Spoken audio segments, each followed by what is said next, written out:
एक दफ़ा का जिक्र है, एक घने जंगल के करीब वाक़ई एक छोटे से गांव में ज़िया नाम का एक अजीब सा लड़का रहता था। वो अपने बहादुर जज्बे और अपने अर्द-गिर्द की दुनिया के बारे में लामुतनाही सवालात के लिए जाना जाता था। एक धूप वाली दोपहर ज़िया नायाब बीर की तलाश में जंगल में घूमता रहा। बीर चुनते ही इसकी ठोकर दरख्त के नीचे पड़े एक कदीम खाक आलूद चराग पर पड़ी। मुतजस्सिस होकर इसने इसे उठाया और साफ कर दिया। इसकी हैरत की वजह से चराग से सुनहरी धुआं निकला और उसके सामने एक जिन नमूदार हुआ।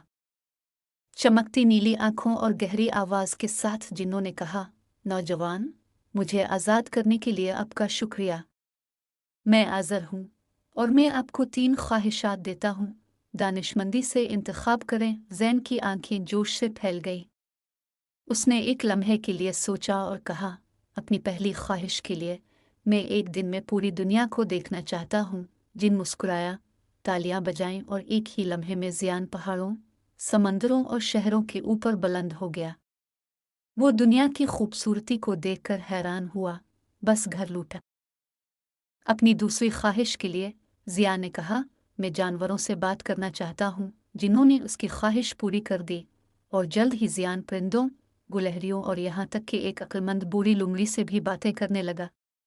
उसने जंगल के ऐसे राज सीखे जिनका उसने कभी तसव्वुर भी नहीं किया था। आखिरकार जिन्नों ने पूछा, तुम्हारी तीसरी और आखिरी ख्वाहिश क्या है? ज़ैन ने हिचकिचाते हुए कहा। इसने सब कुछ सोचा जो इसने देखा और सीखा।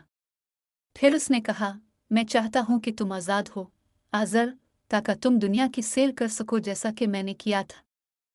बेगर्जी आपको बड़ी खुशी देगी। अपने हाथों की ताली के साथ जिन गायब हो गया, इसके शुक्रगुजारी के तौर पर एक सुनहरी पंख छोड़ गया। ज़ैन घर वापस आया, इसका दिल हैरत और खुशी से भरा हुआ था। इस दिन से वो न सिर्फ अपने तजस्सुस की वजह से बल्कि अपनी मेहरबानी और दानिशमंदी की वजह से मशहूर हुआ।